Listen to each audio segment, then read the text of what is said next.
to get started, we have an incredible gentleman here. His name is Chuck. I've been working with him now since April, and he recorded a video for you guys. So I'm going to play this video. I'll then ask him to stand up and any other additional closing comments you'd like to say to the room. And just welcome everybody here for the day. And then we're going to really hunker down and crush this thing called diabetes, right? That's what Yes. you're going to hear Yes. from. One person. Get a little more involved. Okay? Here we go. My name is Chuck, and I've been a patient of Dr. Ernst since late April. Just want to tell you a little bit about my story. I've been a diabetic for 12 years, and I came to Dr. Ernst and started his program of helping my spine, correcting my spine, healing my leaky gut, and detoxifying. Before I came here, I was on 5 different medications for diabetes. My sugar, when I got up, even with those 5 medications, was 125 to 150 when I woke up, and when I ate, it would spike up to 240, maybe 300. But now, after being here and being under Dr. Ernst's protocol, I've lost 16 pounds. I have come off of 3 of my 5 medications for diabetes. My sugar, when I get up with those 3 medications no longer being used, is around 100. And even when I eat, it's only about 115, 120. It's pretty level during the day. I'm just really excited about what's happening in the weight loss. Recently, I went to my own family doctor for a 3-month checkup, and he was absolutely astonished at the figures when they did the test. My A1C was 6.3. It has never been that low in my entire life. I was so excited. As I left, my doctor said, "Chuck, you have made my day." He said, "Whatever you're doing, keep doing it." So I encourage all of you out there that are here to listen to Dr. Ernst to consider, listen to what the information that he has, and make the leap of faith like I did. Step out so that you can take care of your own health, be your own doctor, and take care of your own health. Thank you.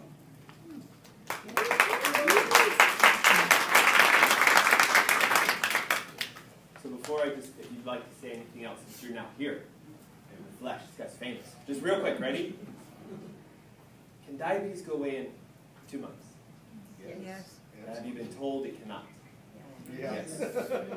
That's what we have to talk about today. How on earth this gentleman get rid of his diabetes in less than 2 months? It's because he stopped treating the symptoms. He started addressing the cause. Does that make sense? Yes. Would you like to say anything to them as this journey? What I thought was amazing, folks, is that every 3 months I go to him to check my diabetes. It's my family physician. He's been my physician about 25 years. He knows me and I know him. I came off these 3. I had slow-acting insulin. I was taking about 35 milligrams every night before I went to bed. I had was taking Trulicity once a week. Then he gave me some fast-acting insulin, good for 3 hours. So when my blood spiked up over 180, I was to take that. I'm off of all 3 of those. I don't take any of those, and my sugar's normal. You know, I still take metformin and Invokana. It's the only 2 that I've got left. About 6 months. So we're about 2 months in. Right, yeah, we're just getting started. The amazing thing is, he had no explanation. I love him. He had no explanation, but he said, "Okay, you're not taking insulin. Okay, I'll just make a note on your chart." And he said, "Oh, by the way, your cholesterol is up." And he wanted to double my cholesterol medicine, which I quit taking as well. He wanted to give me another cholesterol medicine, and he wanted to give me some Lasix for fluid in my legs. I said, "Here, I'm doing great. I'm 22 days in the diet program, and he wants to give me 3 more pills. I said, no thank you, Doc. I'm good. So, there are times where we have to kind of like sever that connection, right? And truth be told, some of us who have had a family physician for 20 years, they're like our family member. And we're kind of like, well, I've been with you all this time. I can't get rid of you, right? But you can, and you should, because in all honesty, in my opinion, there's only one doctor that you should be seeing. It's not me. It's you. You guys understand that? You are supposed to be your own doctor. You're supposed to heal yourself. You're supposed to get the information, the education, the knowledge, and the action to correct yourself. You guys understand that? But the problem that we have today is, tell me if you would agree with this, is there too much information out there? Yes. Yeah. Okay? So I'd like to put it to you this way. Does having the information automatically make you or anybody here be able to heal yourself? No. So what do you have to do? You have to, Take action. well, yes, but could you take action with the wrong information? Yes. It's kind of like in the world of statistics. You guys heard this idea, it's data in, data out, bad data in, bad results out, good data in, good results out. But when I tell you what's the good data, today I know what you're going to do, especially if you have a red folder, which just means I'm not currently working with you. I would love to. Maybe I will get a chance to. But I'm not currently your health coach. You're going to go like this. Wait, did he just say, dude, that? That is absolutely insane. Because that is not the information I have in my brain. You guys understand this? You are programmed right now with a specific set of rules about what health is, about what diabetes is, about what life is, finances, marriage, relationships. You guys understand that? You have what you think the reality of truth is, and you're living it. And if it's the wrong information, you're going to get the wrong output. But you will say, well, it's just normal. It's the way it's supposed to be. I'm 50. Oh, that's why I'm overweight. That's why I have high blood pressure. That's why I have diabetes. Okay? Right? Do you guys understand that? Okay, so what I'm hoping I can do today is give you an information transplant. That would be great if you'll let me do it. You know, have you heard the quote? I think it was either Abraham Lincoln or somebody else. Said the hardest thing on the planet is to get an idea through 1/4 inch of what? Skull. It is the highest resistant bone in your body. It is the only thing that if I said to this young gentleman, just do this and you will get well. Unless he has an open antenna and an open receptor saying, all right, I'll try it. So I'm hoping that today you guys are willing to at least let your filter down a little bit. I'm okay if you ask a question or say, well, please explain, because that means you're trying. Does that make sense? Eat a stick of butter every day, you'll lose 20 pounds in 2 weeks. Guaranteed, it works. And if you're like, huh, I thought butter gives you heart disease. Well, you're at least receptive to the idea. Because otherwise you would have said, that's ridiculous, I'm out of here, this guy's a nut house, quack, I'm gone. Right? Does you guys make sense? So all I pray, my prayer, we prayed over the seats. I've been up since 4 a.m. this morning with prayer and meditation and fasting to prep for today. Like, this is no joke for me, guys. This is divine. And you're in this seat as a divine appointment. So this is massive.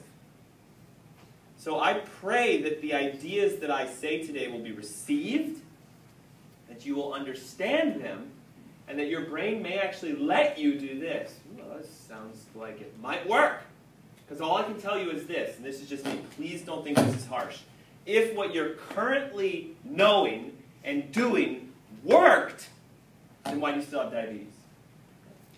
Why do you still have whatever you have? Why are you tired? Why are you overweight? Why are you unhealthy? Doc, I'm not unhealthy. I'm on 4 drugs. All my numbers are good. That is really unhealthy. That's the wrong idea. Why do you have what you have if what you know is being implemented? I'm trying to tell you the reason is it's not the implementation, it's the what? Information. The information is just incorrect. So do I have your permission? I need a verbal yes, you can. Can I rock your worlds today? Yes, you can. So I know why you guys are here, at least some of you who responded to the emails we sent out and stuff like that. But just out of curiosity, I'd like to see a show of hands. Who, because I'd like to get a rough estimate. Who currently is a diabetic and says, I don't want that anymore? I'm going to say 50% of the room. Is that fair? Can I ask you something? Yes. Now, where do you classify diabetic on how high your A1C? Well, we got to talk about that because now you're exposing your information. What would be classified as a diabetic? Somebody help me? Over 125 fasting. Fasting blood sugar over 100. 100? Because now you're pre-diabetic. Over 125, you're a diagnosed diabetic. Is a pre-diabetic a diabetic? Yes. Yes. So you're either not a diabetic or you are. You're either slightly or you're raging. Does that make sense? You either have cancer or you don't. So a diabetic is anybody who wakes up in the morning and is fasted for at least 8 hours and who has a blood sugar read over 100. Okay, I've had a surgery, operation, and a couple of little things here done here in the last 2 weeks. I told her, I said, you know, they got me listed in the hospital as diabetic. So you've been diagnosed. Yeah, Are you a diabetic? Well, when I found out, I had 9.4. As what? A1C? A1C. You're a raging diabetic. Yeah. Listen to me. He won't put me on pills. Why? He said to bring it down. I said, nah, let me try something different. Okay. So I quit eating everything that was good. Okay. I mean, That's good. I'm Lowered your sugar they intake. can laugh all they want to. Yeah. And I ate all sweet stuff, and right now it's 6.4. Okay. And that Is he still a diabetic? Yes. Yeah, okay. That Yes. happened in 6 months. Good for you. It fell down 6 months. Good for you. Come on. And Come on, that's like, can you guys hear that? 9! Which is almost lethal, by the way. yeah. We talked about that. So I drive a truck, so they say if I hit 10, Yeah. can't drive anymore Yeah. because I have Yeah. shots. Lethal. All right, now, I just had a hernia operation. I told her, she checked my blood in there, it's 109. And then I had something else done, and it Yeah. was 113. Yeah. That was in the morning. Yeah. You know, So, you're 8 hours. I understand what you're asking. Let me give you the true I'm definition making of it. The true definition is this. You are a diabetic if your fasting blood sugar is over 100 Yes? and your A1C is over 6.5. Okay, well, so I got the 6.5 below that.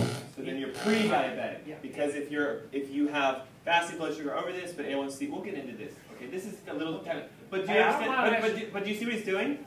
He's exposing his information that he knows, and he's going, I still don't understand. I'll help you with that. Yeah, so I'm here, Great. like when you said on the Right. radio, said, come, Yes. ask questions, Yes. find out something. Great. Because the doctor, he knows how to write a prescription for Yes. pills.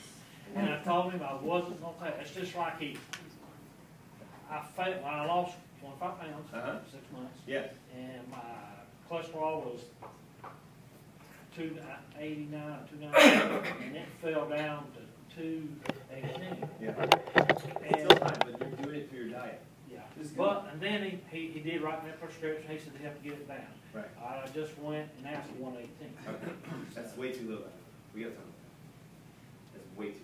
It is? Way too Oh, low. man, they want you to go below. Why don't we do this? For the sake of everybody else going, when are you going to start talking to us, Dr. Ernst? Let's chat in the future. Because I need to talk to you. I definitely need to talk to you. Okay. Okay? So the point is, more than half of you are here for diabetes. Just out of curiosity, did you come for something else? Is anybody here going, well, I want what? Tell me. Yes. I came for the component I heard you talk about sweets and sugar and inflammation. Okay. I came partially for that. So that is like dietary assistance. Yeah. Great. Yeah. Anybody else? Yes. I'd like to know what else it affects when you've got diabetes. Oh, big one, right? Right? You guys realize that diabetes is actually not a diagnosis? It is a symptom of an underlying issue going on. Diabetes is the symptom of the underlying health issues. So we got to talk about that. Because technically, diabetes is not a health condition. It is a diagnostic symptom that I can prescribe a medication to. And if I can control the symptom, then you will think you are well. But underlying, that fire is burning like crazy, and then you're going to get other health issues. Most diabetics have thyroid problems. They have heart issues, they have kidney issues, etc., etc. Diabetes and immunodeficient problem, or does it cause immunodeficiency? There is a version that's immunodeficient, but it does cause immunodeficiency if it's uncontrolled, yes. That would cause a cascade of other issues. Yeah, so is there a type of diabetes that's an autoimmune state? Yes. Yes. Does uncontrolled diabetes lead to autoimmunity? Yes. Everybody with me on that? Yes. Anybody else? Just real quick. Yes, ma'am. Well, I just hear you on the radio all the time. Uh-huh. Everything you say makes sense. I don't have diabetes. I don't have any family members that have it. Okay. But I have friends that are pre-diabetic. Okay. And one that I spoke to this morning, who I wish was here. Yeah. Her husband is pre-diabetic. Yeah. And both of his parents are diabetic. So, and plus I've seen such an increase in diabetes Oh, yeah. Oh, God. Wait till you see. that it astounds me. And I want to see Great. what you So say. I to hear get to the her bottom. saying, I'm a health seeker, and I want to show other people how to do it. I don't have it, at least I don't think I do. No, We'll I find don't out, know. right? Well, you may have a pre-pre state. Don't know. We don't know. But the point is, you're here saying, well, I like what you talk about, and it all makes sense. I'd like to see if I can help other people. Yeah? So when your job, when you leave here, is dig that Facebook stream off Facebook Live and share it with everybody. Yeah. But the One other last thing one. is Yes, the sir. skull thing. Just I know, family for history. them, right? Let me drill a hole in their skull. I can do that. Family history, so kind of pre. So not yet, Not yet, but maybe because of family history. Okay. Sounds fair. Are we good? Yep. Yes. Okay. So I'm going to ask you guys a question. We're going to start philosophically first, and then we'll work into the science. Then my promise to you is to show you the actual, what I'll call causes of diabetes, not the types of diabetes. We'll talk about that. But really, there's no big difference between type 1, type 2, type 3. It's just interference in the body's ability to work. Would you agree? Okay, so now, let me ask you a question. What is it that is making this fire burn? Could be, yes. Oxygen. Well, hold on. You need oxygen for it to burn, yes?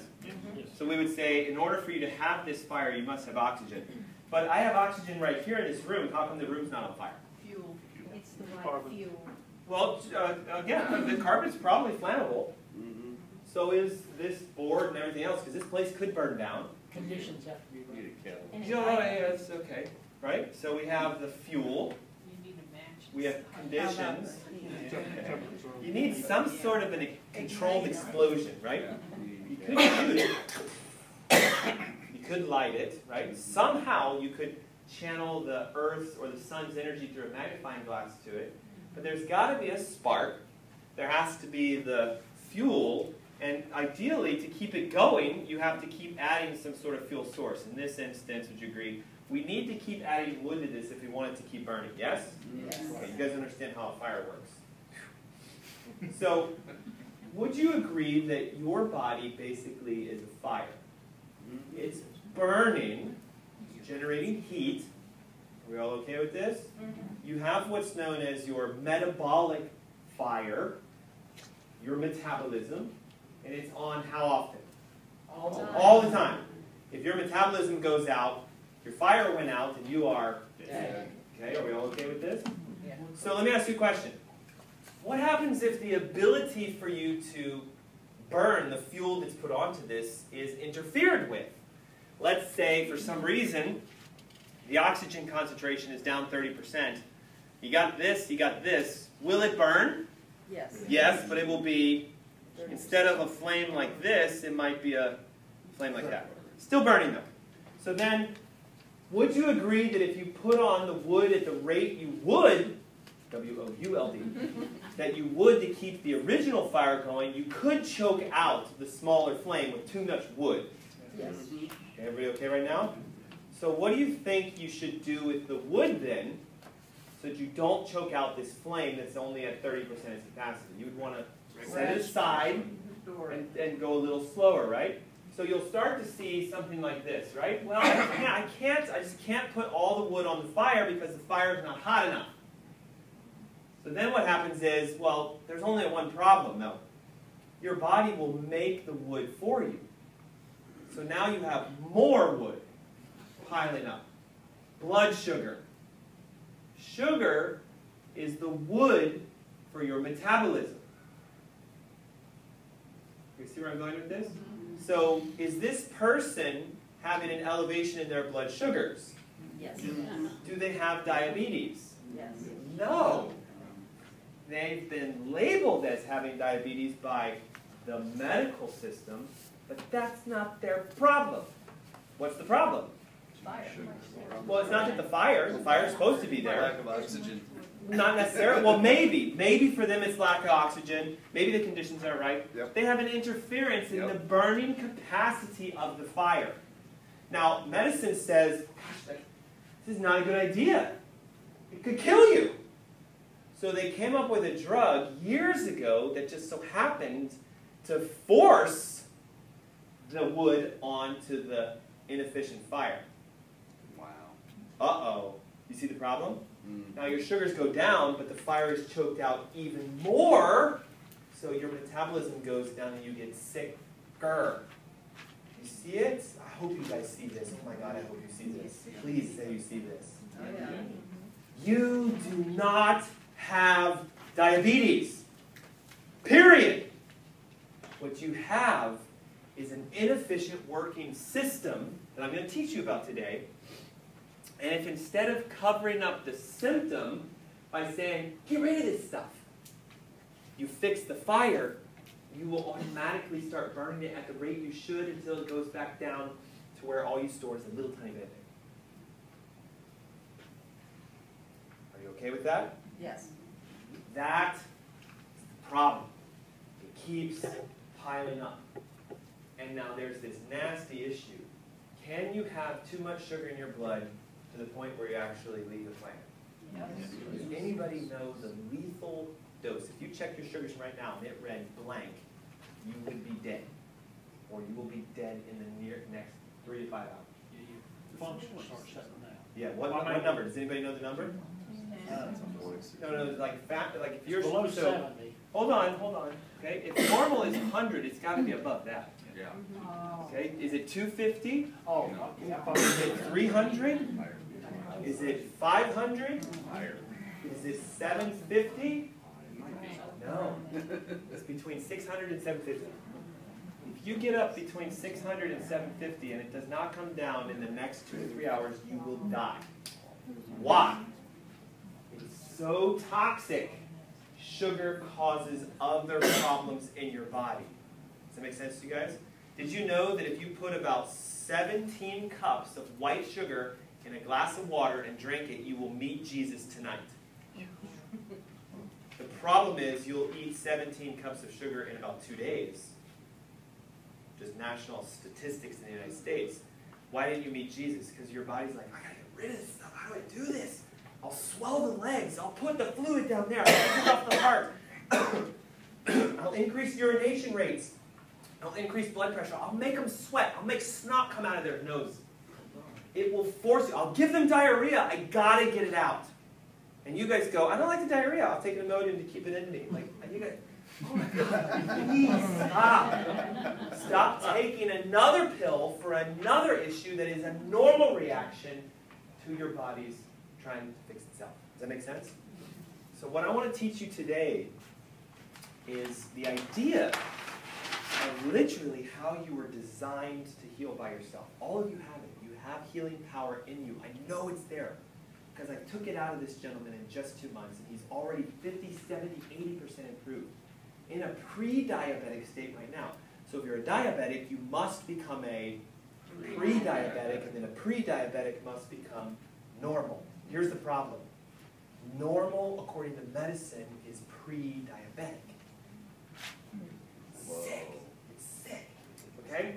So I got to show you what is the real cause of it. I have to actually teach you the test, because here's the thing. Your medical doctor does not know how to test diabetes properly. They check blood sugar and A1C. Those are symptoms of the underlying issue. It is not diabetes.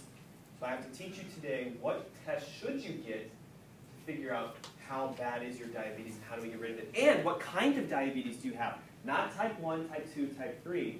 Are you type 2 neurogenic, type 2 metabologenic? Are you type 2 toxogenic, dietérogenic? I'm going to show these to you guys today, okay? And if you're like, what did you just say? I gotta put the ideas in your brain. Does that make sense? And then I'm going to show you why the medications are actually designed to make you more diabetic, which is sick, and designed to make you sicker in other areas. Just for your information, metformin, if you take it for long enough, will eventually shut your liver detox pathways down to the point that you can't convert thyroid hormone at all anymore, and you will become a hypothyroid diabetic. Then, when your hypothyroid kicks in, your adrenals will start shutting down, and you'll become an adrenal-fatigued hypothyroid diabetic, which means your blood pressure starts to go up, your cholesterol goes up, all the other numbers go up. And then all the extra sugar in your body spikes a pathway called mTOR that nobody talks about, which gives you cancer, so you end up with cancer, and they go, sorry, it was in your genes. One big fat lie. So then I'm going to show you the one thing that I've learned that will actually reverse it. I've seen it happen in 90 days, guys. You're at about 8 weeks in a pre-diabetic. In the next 2 months, it should be gone to normal. That's how fast it can happen. How long does it take for a bone to grow back together if it's completely severed? So solid bone is cracked completely in half. How long does it take the human body to grow those two bones back together? 8 weeks. Come on. I was under cast 3 months. That means weakened immune system. You guys see it? Then if it takes longer, something's wrong. So if it takes the body only 8 weeks to completely grow severed bones back together, why can't you get rid of diabetes in 8 weeks? Why can't you get rid of heart disease in 8 weeks? Why can't you get rid of cancer in 8 weeks? You can. They don't want you to know that you can. And who's the they when I say they? Somebody help me. No. Well, kind of. Well, the medical community would be, I'll call them the American Medical Association. Now, your doctor himself or herself, they have a pretty good heart, but they're governed by an organization that's controlled by who? Who runs the American Medical Association? Pharmaceutical companies run who? Insurance. Insurance is in bed with pharmaceutical companies, and who's running them? Well, they run the government, guys. The government doesn't run them. So the powers to be go like this. If you fix yourself, you won't need any of us, but then the problem becomes you might actually teach other people how to do that. And we are really nervous about that. So not only are we not going to show you how to do it, we're going to make it near impossible if you do to then teach other people how to do it. So, hey guys, Dr. Ernst, just listen to another rock star. Is Tammy here? You! Okay, here we go, ready? Hey guys, Dr. Ernst, I'm here with Tammy, and she has an incredible story to share with you about the results of addressing the cause of her health issues. Now, we met back in February of this year. Yes. You came to one of the seminars just like we're doing today. And what would you say was your kind of deciding moment of why you decided to get tested and get the evaluation done? Well, I think it was a number of things. I had been going to a regular primary doctor all my life and never saw any changes, and they kept putting me on medication and increasing it to make the sugar level go down. And after listening to you speak, I realized that maybe there was something else that I was missing that they hadn't tested for. So that's what led me here to your office. And we did find some things in probably the first 2.5 months. I followed the protocol that you gave me, and my A1C was at 7.1. It went down to 5.3 just within about 2.5 months. Yeah, it was great, and I felt so much better too. I had more energy. Another great thing was my blood pressure medication was cut. I was taking 2 medications, and they took one away and cut the other one in half. Yeah. And I was taking metformin, 2,000 milligrams, and now I'm only taking 500, but that's soon to go away. That's soon to go away. Yes. So in all the doctors you had gone to, did they ever test for leaky gut? No. Did they do the neurological tests? No. Yeah, and the whole chemical stresses Right. and detoxes. So, Nothing. So if you were to say something to those people sitting here today, because they're like you, sitting watching us, what would you say to them? I would tell them that it's worth your time, it's worth your money, it's worth your health. There's nothing that you can do better for yourself than to make sure you're healthy. So do whatever you can. Yeah, that's great. And listen, today you're going to learn exactly what she did, the tests we run, and how we can get those same results for you. So make sure you pay attention during today's seminar. Now, this was last year's diabetes seminar. Yeah. Can you give us an update? Where are you right now? No more medication. 0. None, no blood Okay. pressure, no diabetes. The last time they checked my A1C, I think after this, I think it's now 5.0. Which is perfect, ideal. And tons of energy. You talk about ADD, ADHD.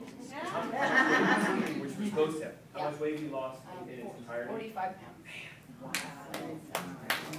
So that's it. So here's what, and I remember this, right? I get goosebumps when I see this. I was so excited that day. So they came in, this is where I was been. They come in with the doctor's test, not mine. Right. He ran it, and if I remember right, he had to run it twice because he goes, no, this must be someone else's. Or the lab must have made a royal mistake because it doesn't happen that fast. And I was trained in a medical profession that A1C takes 120 days to change. She did it in like 60, which is half the time frame. So they said, it's got to be wrong. So they ran it again, and it was the exact same number. And we put it up on Facebook, and it exploded like gangbusters. 7.1, which is an uncontrolled, raging insulin-resistant diabetic to normal in literally just a couple months. So I hope you are ready to receive, and then I really hope you're ready to implement. Because, I don't know about you, but just because I have all these books in my library, lots of information, I can read them, but unless I do what they tell me to do, they're just going to sit there full of information. Like, I'll give you a classic example. So I'm a Christian, right? The Bible clearly says you're supposed to tithe back to church, like clearly. And if you do, you will be blessed beyond measure. And if you don't, there is a curse that's placed upon you and your family. Do you guys know that? So it's a good idea to do that. So some people are like, well, I don't have that 10%. 10% of $1 is, you still have it. Do you guys understand? 10% is 10%. So it's a good idea to do it. If you don't do it, there's a negative consequence. If you do it, there's a massive positive consequence. So the idea is the information is going to be there regardless of if you do it or don't, but the outcome is dependent upon how you do it. Does that make sense? Mm-hmm. So all I'm going to show you is how to do it, but I pray that you then actually go do it. Okay, so terminology, just because this gets a little messy, okay? And if you want to write this down, or if you want to take a screenshot with your phone, I know she said put them on vibrate, but you could do this if you want, okay? Obviously, I hope you guys know that glucose is the sugar in our blood that we can measure. Glucose is a simple sugar.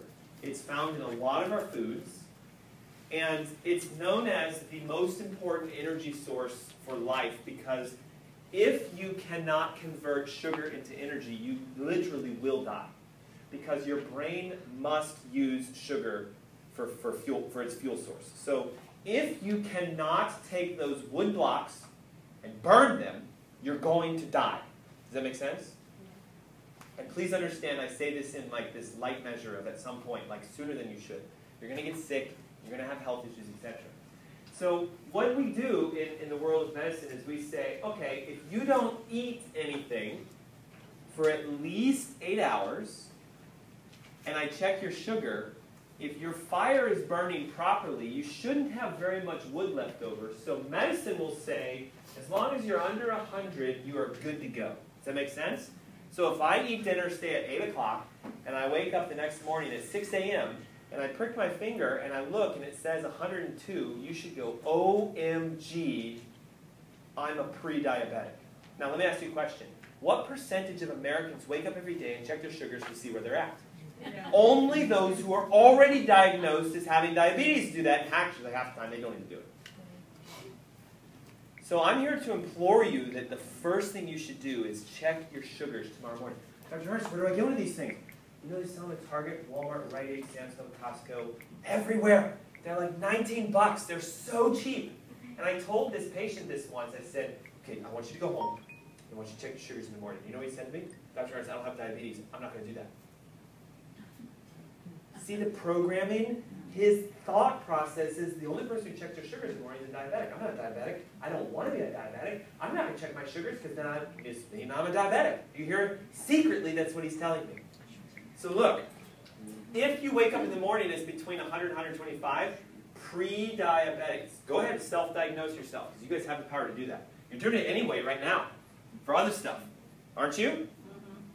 Now look, if you're over 126 after 8 hours, you are a diabetic, more than likely. You still have to get some other testing done, but it's over 126. It's lethal between 500 and 600 if it stays over too long. Literally, your brain shuts down. Why?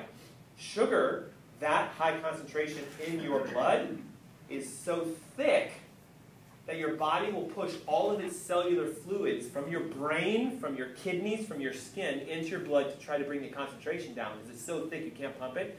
Your brain dehydrates, your kidneys dehydrate, you go into organ failure and you die. But your brain says, I'll sacrifice my fluids to try to fix this problem.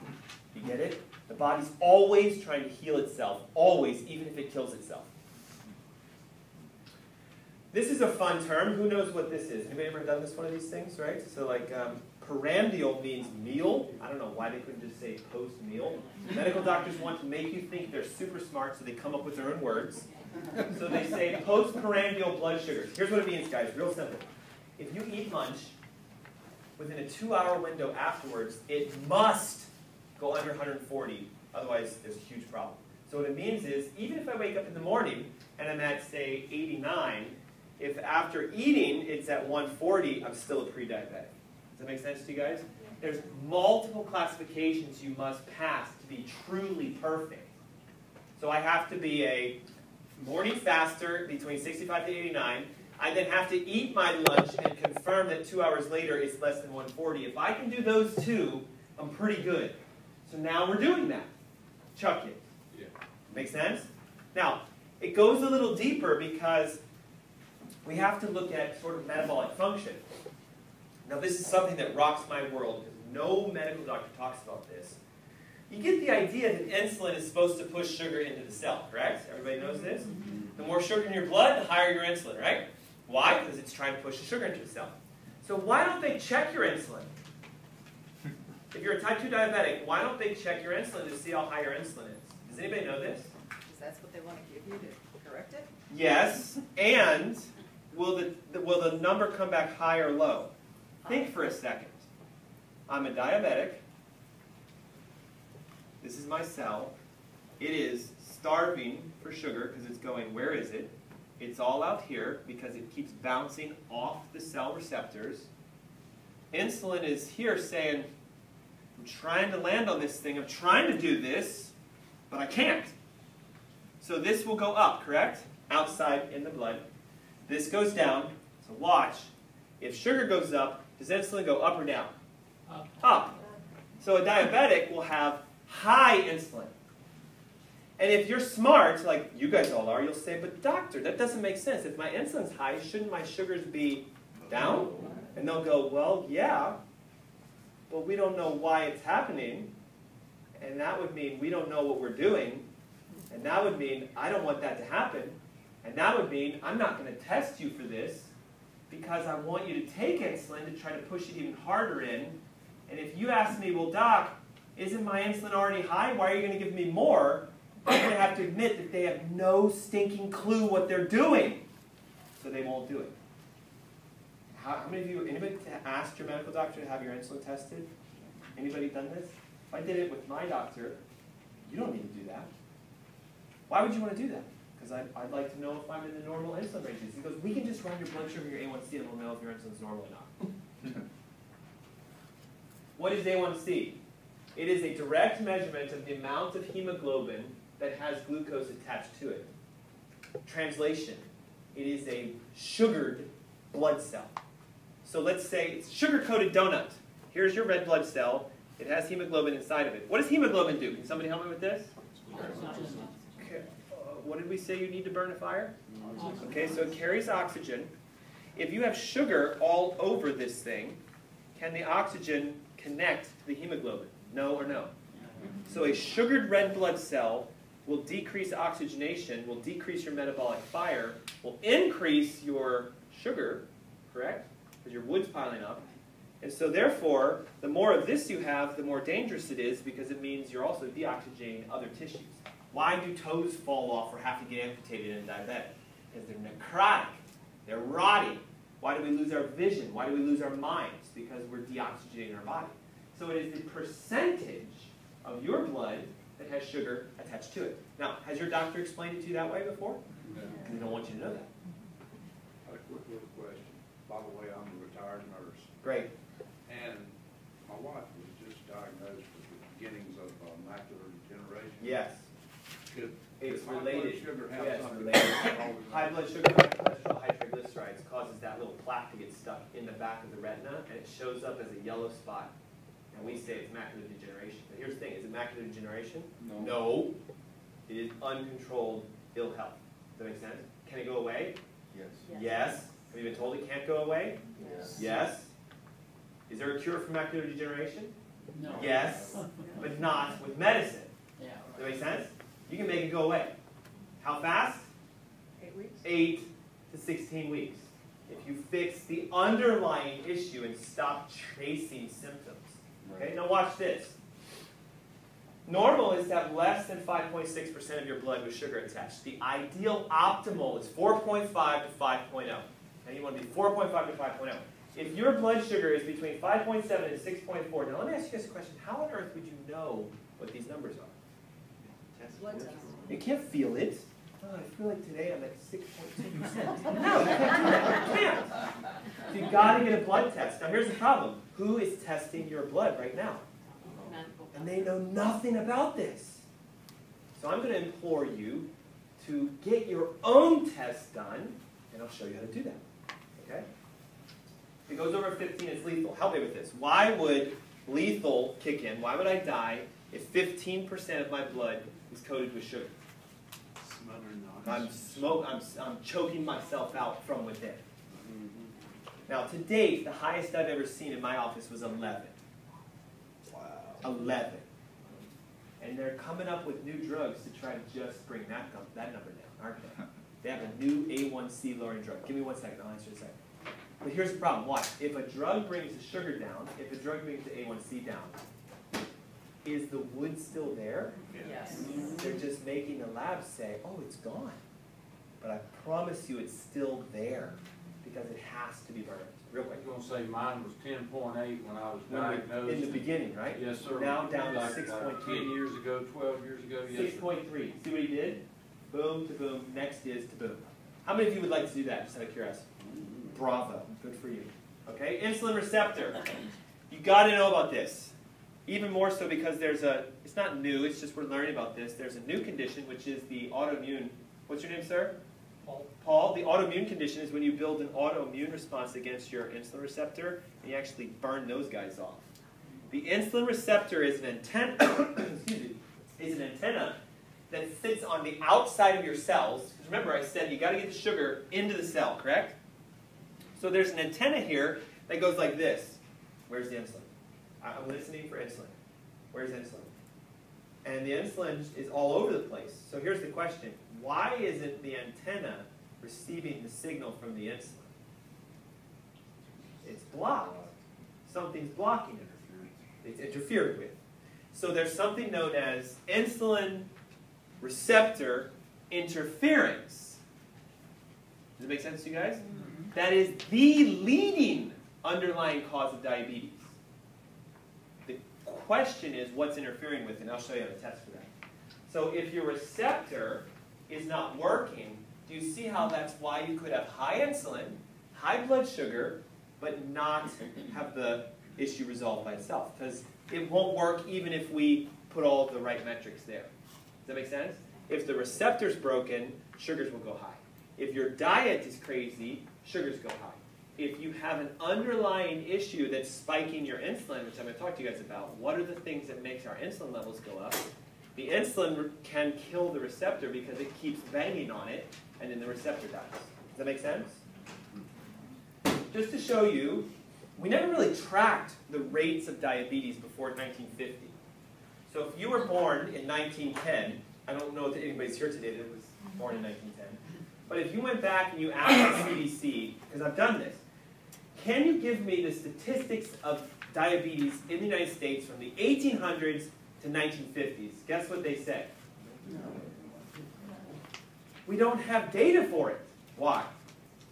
It was so rare, it was considered something not even worth tracking.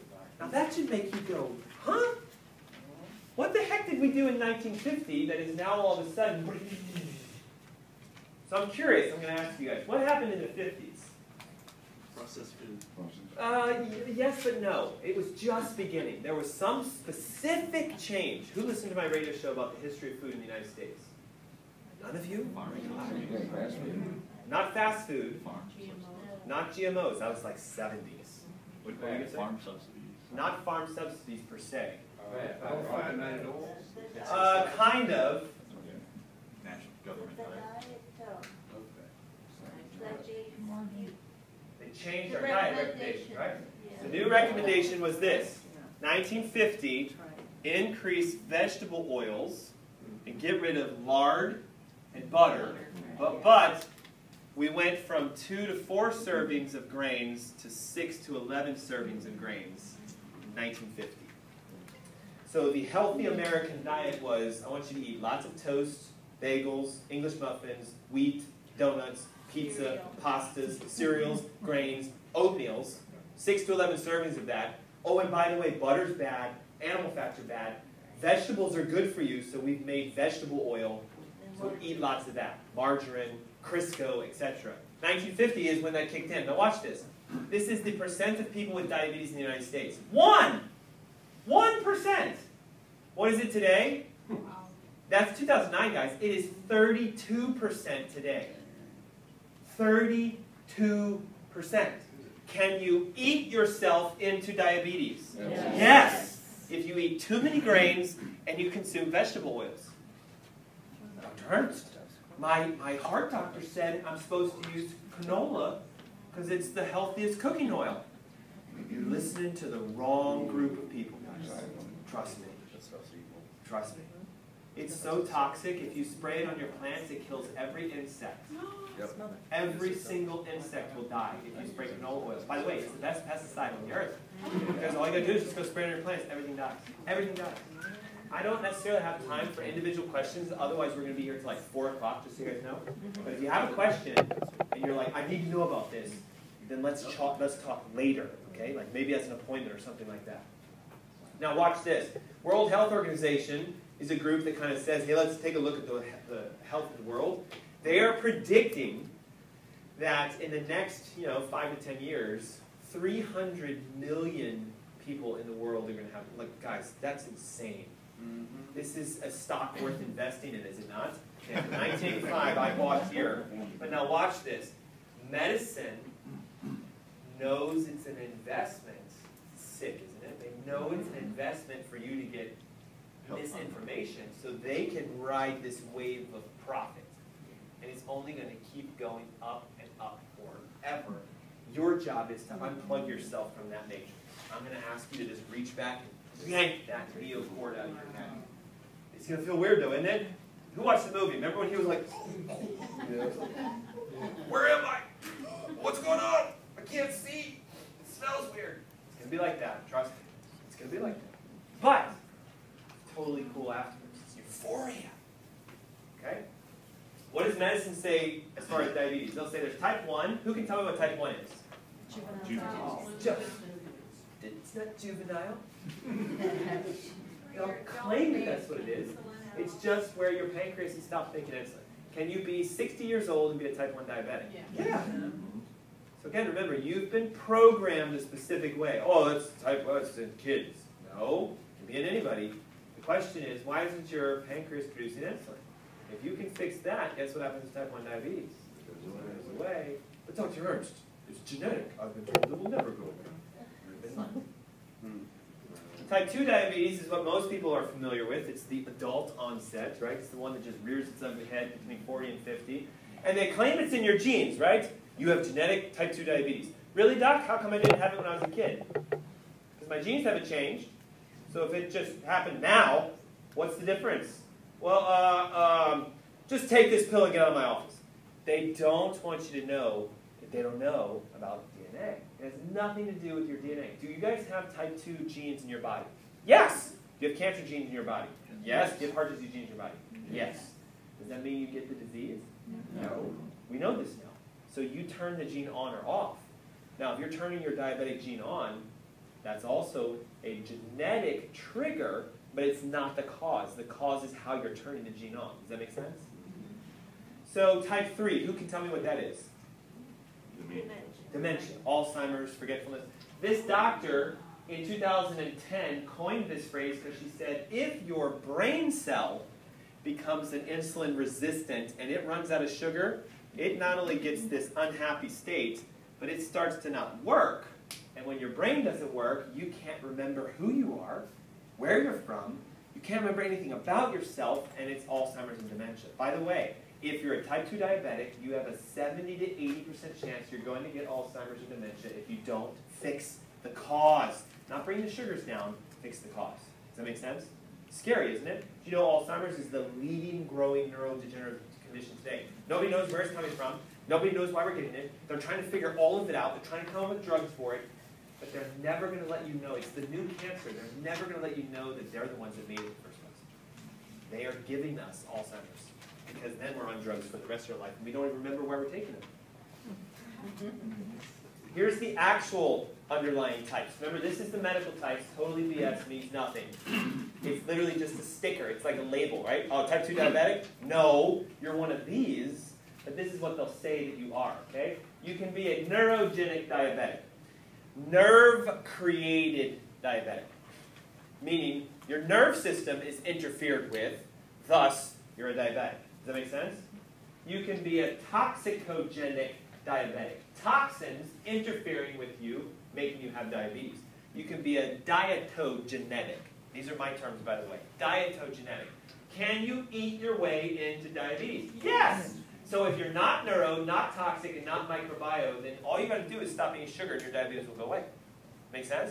But the problem that I see is usually everybody's a smidge of all of them. So microbiogenetic. Anybody know what that means?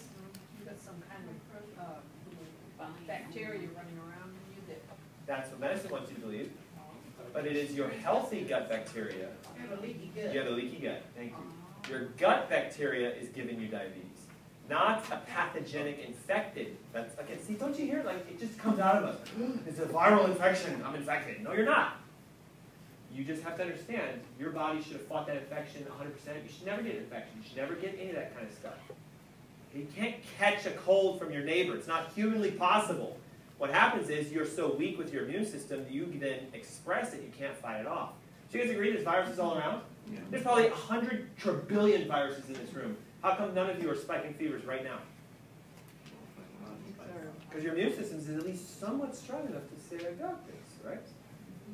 So, neurogenic, toxogenic, dietogenic, microbiogenic. Now, if you're a type 2 diabetic here, not this room, my question is, which one of these are you?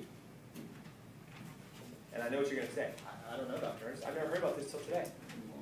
Right? I will show you how to test yourself for them. And if you figure out which one you are, then guess what? You are coming up with your own treatment plan, aren't you? If I'm a dietogenic diabetic, stop eating sugar, and it will go away. If you're a toxicogenic diabetic, figure out what the toxin is. I'll show you how to do it.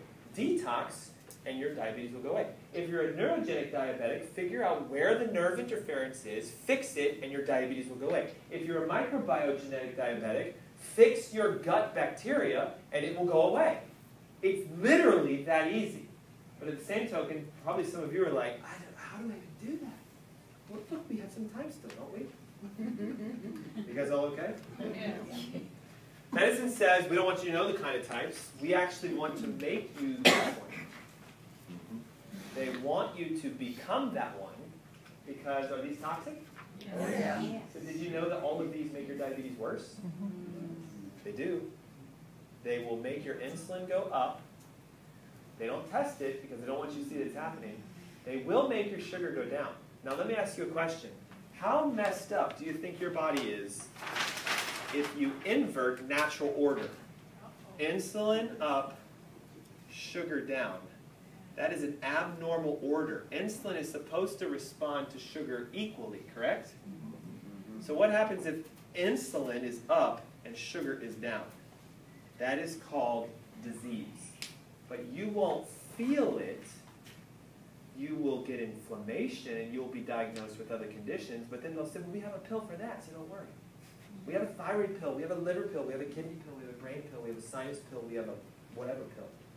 Okay, but the more pills you take, what happens? The more toxic you get. And by the way, there's toxogenic thyroid, toxogenic heart disease, toxogenic cancer, okay? Neurogenic thyroid, neurogenic cancer, neurogenic kidney disorders. You guys see how it works? So if you can sort of, I'm trying to paint a picture for you. You guys, you know those artists, often they do it at church, the things upside down, and you're like, I don't understand, what is he painting? You're like, I still don't see it. I still don't see it. Am I losing my mind? Have you guys seen these things? I still don't see it, and all of a sudden the guy goes like this. It's like a magician. He's like, boom, and you're like, oh, I see it. It's Jesus on the cross or whatever, right? Here's the way it works. This is the picture I'm trying to paint for you guys. I'm going to give you the spoiler now. There are only 3 things that create all health issues. And one of the 3 of them is how your diet's connected to your toxicity. So these 2 are a toxic diet, toxic input. I call medications diet because you guys eat them. You swallow them like they're food. Stop doing that. Well, Dr. Ernst, my blood pressure is going to go through the roof. Well, it will if you don't fix the cause. Okay? Nerve issues, gut issues, toxic dietary issues, those are the 3 foundations of your health.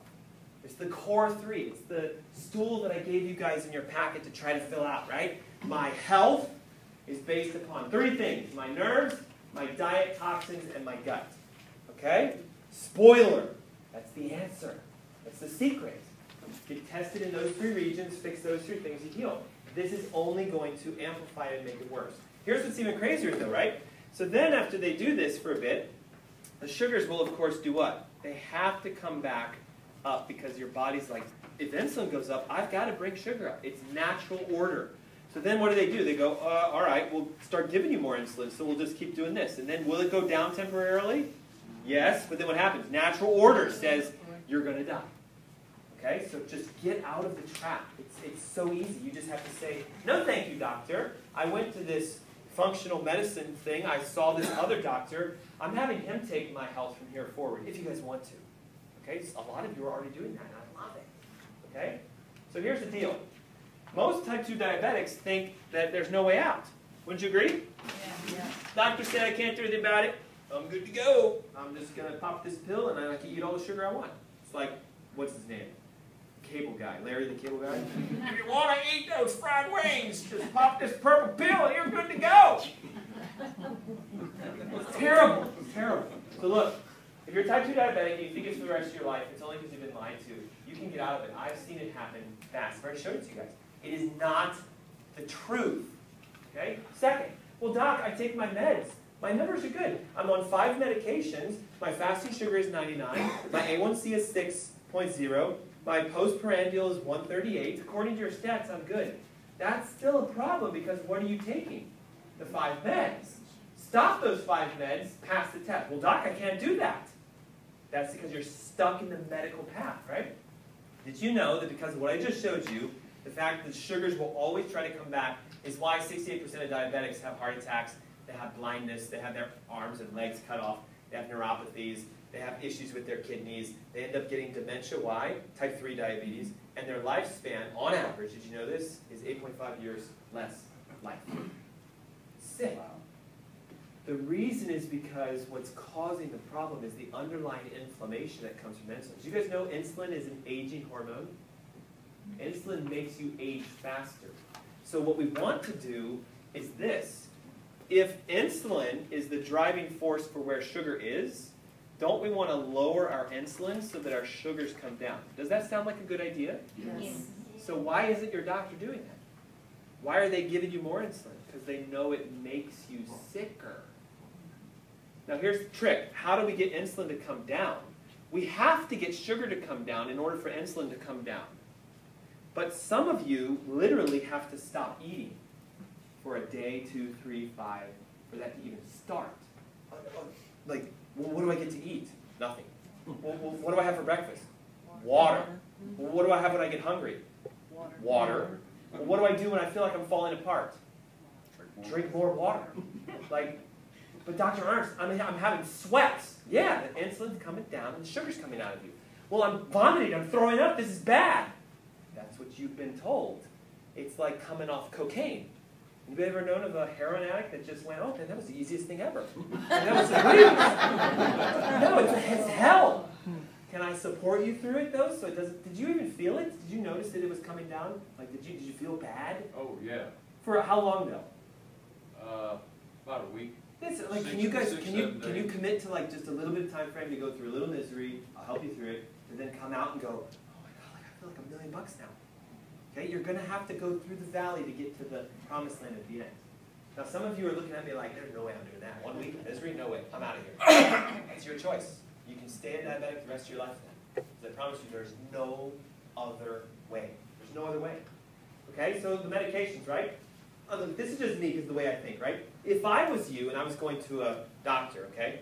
Let's role play this, right? So you'll be the doctor, I'll be the patient. Okay. Hey, doc, I'm coming to you because I have type 2 diabetes. And you have a lot of patients with that, yes? Okay. How many of them, after taking the meds that you put them on, are no longer diabetic? Well, I really will tell you that diabetes is a lifelong process, and the medication will help you control it, but right. I don't believe that there really is a... so there's no cure for this? There has not been much medical evidence that there is a cure no for evidence? this. Okay. So I want this to go away, though. So how do I do that? Well, probably I'm going to start you off on a low dosage of metformin, and... But I don't want to take that. Well, then... She's doing really good. Most people are like, But now watch this, right? Don't you think it would be a good idea? Like, let's role reverse, right? You're a financial planner. Hey, how many people that give money to you make money? Do you have a good success rate? Are you like a 90%? Just go with it. Are you a 90% success rate? Oh, yeah. Okay, I want to give him my money then. Okay? How many of your patients are no longer diabetic? None of them. Goodbye. How many of your patients are no longer diabetic? None of them. God, surely somebody has them. Okay? No joke. 90 to 95% in my office. Because I'm not a doctor. I don't give you pills. I don't do any of that stuff. I teach you how to do it yourself. So you should seek out people that say, hey, how many thyroid cases have you cured? None. I'm on to my next doctor then. I'm looking for the one who has. Does that make sense? Mm-hmm. So the problem is that when you take these drugs, watch what they do. All drugs, even cholesterol drugs, make your insulin go up. All drugs make your insulin go up. Did you guys know that? No. Aspirin makes your insulin go up. Tylenol makes it go up. Allegra, Claritin, all of them make your insulin go up. And as your insulin goes up, what happens to your sugar? Go up. And then they'll say, oh, now you're diabetic. Now you need to take more drugs. It's sick. It's so sick. And it's the reason that most diabetics have other health issues. Thyroid is often the first one that starts to kick in. That's why they get obesity. That's why they can't lose weight. But then they won't have the right thyroid test done, so the doctors will say, your thyroid looks okay to me. TSH is fine. T3 looks good. Then it's not a thyroid test, guys. A1C and blood sugars, that's not a blood sugar test, guys. That's medical, let me give you drug tests. That's all it is. Okay? 9 out of 10 doctors in our payroll recommend that you take that. And who is it? Yeah, all they want to do is make money. And you are their target market. Did you guys know that right now they're shooting for every American in the United States to take one drug at the minimum? And they actually hit that already by national statistics. So now they're like, how do we do 2? And then it's how do we do 3? How do we do 5? How do we do 10? And what will happen is that's all they care about. What about vaccinations? That's a whole other subject. Okay. And that is a whole other animal all of its own that we can talk about later if I do a vaccine workshop, which I might. Okay? Okay, look, so doctor, I know it and I need to eat better. So I talked to my doctor and he said I'm supposed to eat this way. Okay, I'm supposed to fix my diet. Now here's what's interesting about this, right? Most of the time, the diets that your doctors give you don't actually fix it because do they want you to fix it? No. What about the Diabetic Association, the American Diabetes Association? You would think it's a federally funded program. Our goal is to reduce diabetes in the next 30 years. Yet they've been royally bombing, haven't they? The whole company should be shut down, in my opinion. We would save a ton of money in the United States. But watch, there was a study done in 2010 that said if you eat lots of fat, including saturated fats, but doesn't that cause heart disease, guys? No, but that's what you've been told it does. And eat a lot of meat and eat a lot of fatty plants like coconut, avocados, and hemp, and what will happen? Threefold decrease! So how come this is the diet they say? The American Diabetic Association says eat lots of grains, eat lots of fruits, which is sugar, eat lots of dairy, which is sugar, eat a little bit of fat, and eat a little bit of meats, and that'll keep you a managed diabetic for the rest of your life. Even they don't want you to not be a diabetic. But they'll stand on the pulpit, our goal is to destroy diabetes in America. No, it's not. I promise you it's not. I promise you it's not. Now watch this. If you're taking a statin drug, cholesterol, you're like, my cholesterol's high. My doc put me on simvastatin, this statin, that statin, this Tor, that Tor, whatever. They all end in statin or Tor, by the way, just so you know.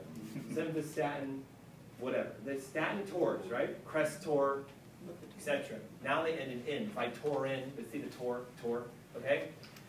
A review of all these studies, that's a lot of people, would you guys agree? 91,000 people said that if you're taking a statin, you are increasing your ability to develop diabetes. Statins increase what? Insulin drives inflammation, causing heart disease, premature aging, and further progression of diabetes. Did I mention that insulin makes you gain weight too? Insulin is your fat-storing, aging hormone. You guys should hate insulin. Insulin's like the devil. You need a little bit of it, but you don't need as much as you guys have. Who remembers the amount of insulin you're supposed to have in your body? It was on the first slide. 25. Good for you. Now, how many of you had your insulin tested? I promise you all of you are over 25. I was over 25. I promise you you're over 25. You're saying that cholesterol drugs is not a good thing? No. You have graduated! And you know, the reason they gave me, he says, they wanted me to stay on. They don't understand. I understand. They don't understand. They want you to take drugs, and they want you to think that you know why you're taking them. The statins are the worst medication on the planet. Actually, all meds are the worst. The statins are the worst of the worst of the worst of the worst. It's a big fat lie. Okay, but watch this. Look, insulin will make you push sugar into the cell if it works. It makes you become more energetic driven, but it also drives the acidity. It makes you store sugar. It shuts off your enzymes. It turns on your protein synthesis, which is bad because proteins turn on mTOR. This is too complicated for me to explain today. Just think of this. mTOR gives you cancer. So proteins give you cancer. Too much protein gives you cancer. You guys hear me? Eating paleo gives you cancer. Be careful. Lots of protein will give you cancer. You store fat like crazy. It increases potassium, which makes your blood pressure go up. It upregulates your turnover rates. It makes you age faster, so you age. And it destroys your brain. That's what insulin does to you. And your doctor says, I'm sorry, you're not controlling your diabetes. Now you must inject death into your body. Back in the day, Discover put out a magazine article where they said inflammation seems to be the underlying cause of old age and a bunch of things, and they included diabetes. Guys, this is 2008. We're talking about this for years in the medical community, yet nobody's doing anything about it. Richard, phenomenal individual, came to my office off an event just like this, and you know what he says? He goes, I've been told I am now not only just needing to inject insulin, I'm going to have to take new experimental drugs because my A1C is through the roof. He's like 10 plus, guys. 2 months back to normal. 2 months. 2 months. The reason that you're not being told the truth is because if you get your cells fixed, you will fix yourself. Does that make sense? Your cell is yourself. And the problem becomes, most of you go, oh gosh, I don't know anything about DNA, it's membranes, phospholipids, it's all sciencey stuff, I'm afraid, I'm nervous, right? I mean, come on, this is what people tell me. I don't have time to understand this. Can't you just give me a pill that'll make me well? No, it doesn't work, okay? So what you have to understand, I'm going to break this down into like just the core science. The most important part of all of this is what? No, that's what they do. That's what they want you to believe. The membrane is the most important. Your doctors want you to think your DNA is the most important. They want you to think that the DNA inside of here is what makes you. It does not. It does not. What it does is the membrane on the outside. Guys, it's crazy. It's a living organ. It's the fluid membrane that allows stuff in and out. It's your filter. It's what lets the good go in and lets the bad go out. Do you think when God built you, he said, okay, chlorine, I do not want that inside of here. So it doesn't naturally get through that. Do you guys know that? But if you're inflamed, the membranes are all undulated, they're kind of swollen, so guess what? Now it gets through. And God goes, well, I didn't design this to get inflamed. Where's the inflammation coming from? Drugs are the #1 source. Sugar, #2 source. Diet, #3 source. You understand this? The things you're doing to yourself are inflaming you. And I'm not talking about inflammation like I got arthritis. Okay, that's way beyond the point of normal for you guys. It is repairable, you can get rid of it. But the key is you've got to get the inflammation off the membrane. You have to tighten the membrane down. Does that make sense? How do we do that? We neurologically reconnect the organ to your brain, because your brain knows how to do it automatically. God pre-programmed you for healing. If your pancreas is disconnected from your brain, neurogenic, that's why you have diabetes. If your thyroid is disconnected from your brain, that's why you have a thyroid problem. If your heart is disconnected from your brain, that's why you have a heart problem. Am I saying 100% disconnected? No, because you would be dead. We're talking about a percentage of interference. Does that make sense? So watch. This is a real diabetic blood panel. A part of it. Okay? I want to know what glucose is. I want to know what A1C is. 162, 9.1, diabetic or not? Yes. Yes, raging. But does this tell me why he's a diabetic? No. That's all they do, though, isn't it? So now let's go look for cause. Cardiac reactive protein is an inflammatory marker for the heart. What do we see? Elevated cardiac inflammatory markers. Now, I'll just, real quick, I'll give you a little skip ahead jump. As the kind of doctor I am that says your heart is not connected to your brain. Because you wouldn't have cardiac inflammatory markers if your heart was connected to your brain. Does that make sense? Now, some of you are looking at me like, I don't understand what you mean the heart's not connected to the brain. The brain is not sending 100% normal signals to the heart. If it sends 30% normal signals, your heart will start to get inflamed and we can detect it. Isn't that wild? It's cool, I think. Okay, homocysteine is total body inflammation. It's supposed to be close to 0. 15 would be an inflammatory diagnostic disorder. So this gentleman's 50% inflamed. Is this causing his diabetes? Yes, a portion of it, right? So I know he's neurogenic. I know he's toxogenic. Vitamin D is the driving hormone for insulin receptors, by the way. So if he's low vitamin D, then I know he's got a receptor interference. Does that make sense to you guys? So I can look at blood work if it's done properly and go, there it is. I know the exact cause, and I know exactly what you need to do to fix it. Now the question is, will you do it? He's shaking his head yes, so congratulations. We're going to do it. We're going to do it. We're going to get it done. There's only one of you, though. That's a shame. Can you test to find out how inflamed your cells are? Yes. It's really cool, actually. There's a marker called malonylaldehyde. It's a urinary marker. You urinate a marker that tells you how inflamed you are. Does your doctor test for this? No. Here's what's crazy. Call LabCorp, say, can I have a urinary malonylaldehyde test run? How much does it cost? $800. Does your insurance pay for it? No. So if you want this test to be run, how much do you have to spend? Now, can I just hit pause real quick? Is $800 a lot of money? Yes. You have to say yes. To me, that's cheap. Do you know how much it costs to manage diabetes for 1 year, on average? $15,000 to $30,000 per person per year. $800 is nothing, guys. But Dr. Ernst, I don't have $800. I get that. I'm not saying pay $800. What if I give you this for free? Would you do it? Yes. Let's do it. If you would like me to look at your health, I will give you this test absolutely free. But here's the kicker. When it comes back positive, does that tell you how to fix it? No, it just says you're inflamed. So can I save you $800? Every single person I've run this on fails it. Miserably. Is that like, that's like, whoa. Okay, look, it should be almost crystal clear. If it turns red, I can see how inflamed you are. I've stopped doing them, A, because they cost a lot for me to do it. B, because every single person tests positive. Now we use it as a follow-up test, maybe after 6 or 8 months, to say, is it now lower? Does that make sense? Why spend $800 for it to stay positive when I can tell you it's going to come back positive, okay? Take the $800 and put it somewhere else, please. Okay? You guys get it? Now look at this.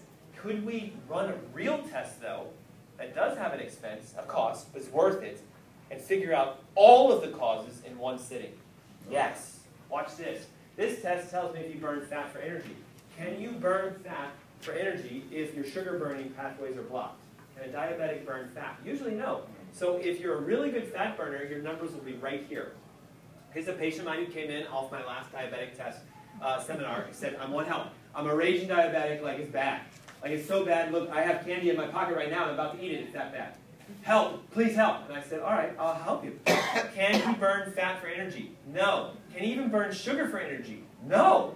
Can he even make energy? No. Can he methylate? Can he detox? No. Is he building cancer in his body? Yes. I'm like, oh my God, like you've got to wake up. Your issue is not the candy in your pocket, it's what's going on up here. Will you let me help you with this? He goes, I will do whatever it takes. There are tests you can get. Now here's the crazy thing. Can your doctor run this test? Yes. They can if you ask them for it. Ready for this? $2,300. Why is this test more expensive than this test? It's More comprehensive, Yep. and it shows you cause, not symptoms, cause. Why is an MRI like $3 grand when an X-ray is like $100? It's more specific. It shows you, well, it doesn't actually do that, but it does show you what they think is the cause. There's the cancer. We found it right there. Well, what's causing this cancer? We don't know, but we found it. It's right there. Look at that. Light fireworks. We found it. Right? So, don't panic if you're like, $2,300, I'm out. Like, how do I leave this room right now? Okay? I will pay for some of your guys' testing if you want me to help you with this. There's a transparency here. God has blessed my clinic to the nth degree. I don't have to do this anymore, ever again in my life. I could retire today and never have to do this again. But I love it. It's a calling for me. On the average, I usually pay for about 40 to 50% of everybody's care anyway. So if you're like, hey doc, I can't afford that test. Okay, well, if I run it for you and it shows you what to do, will you go do the rest of it?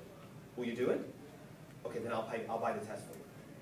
But you notice the caveat is he has to give me the commitment that he'll do what is necessary if I buy that test. Make sense? I've spent thousands of dollars on just one person to help him get well because God gave me the money. And what do I need it for? I'll help other people with it. Because isn't that our calling and our duty to do anyway? So if you go to your doctor and you say, can we do this? We certainly don't want you to get that kind of test. Plus your insurance isn't going to pay for it. So why don't you just run ours instead, which is covered by your insurance? Isn't that what they say? It's ridiculous. Now, let's go into these neurogenic and dietogenic, toxicogenic, etc. Are you guys all okay? Is everybody all right? We're not mind blown, right? Could you go back? Perfect. Just oh, this way? Forward. Here? No, forward. Oh, forward, sorry. Forward. That way. Perfect. Okay.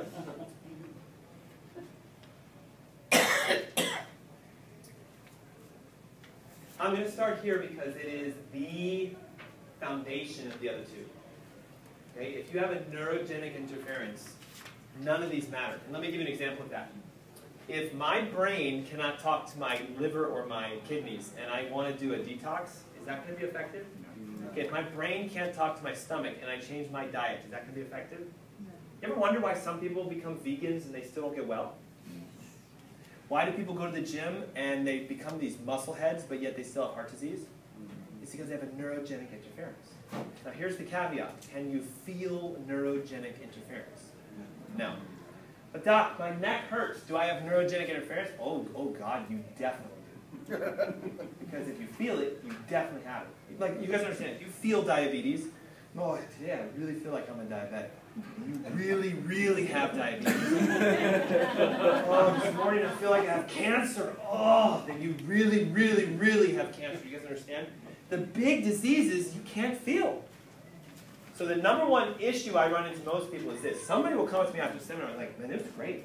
Okay, I have nothing wrong with me. I take no medications. Therefore, I don't need you to look at my health. Big mistake. Big mistake. Because you don't know if anything's going on or not. Does that make sense to you guys? But I can't make you get the test done because it's your responsibility. It's your health. Okay? So what happens is this. This is science now. Your pancreas produces insulin, yes? We want it to not produce a lot of insulin, yes? So we have to make sure the brain is sending the right signal. If a nerve is hyperactive, And the brain will say, make a lot of insulin, make a lot of insulin, make a lot of insulin. So can a neurogenic hyperactivity spike insulin? Sure. Usually, when a nerve becomes interfered with, when there's interference, it goes high fast and then it fades down low afterwards. It's kind of like when you eat too much sugar. What happens? Okay, same thing. The vagus nerve is the nerve that goes directly to the pancreas. By the way, it goes almost everywhere. And it says make insulin in relation to the amount of sugar in the body. So if there's an interference here, you could have normal sugars, but be making lots of insulin. Is that a good thing or a bad thing? Bad. Really bad, because your body will go, whoa, there's all this insulin for some reason. Make all the sugar come back up. Is that called diabetes? Yes. But what's the cause of it? Vagal nerve interference. How do we test for vagal nerve interference? Anybody know? X-ray.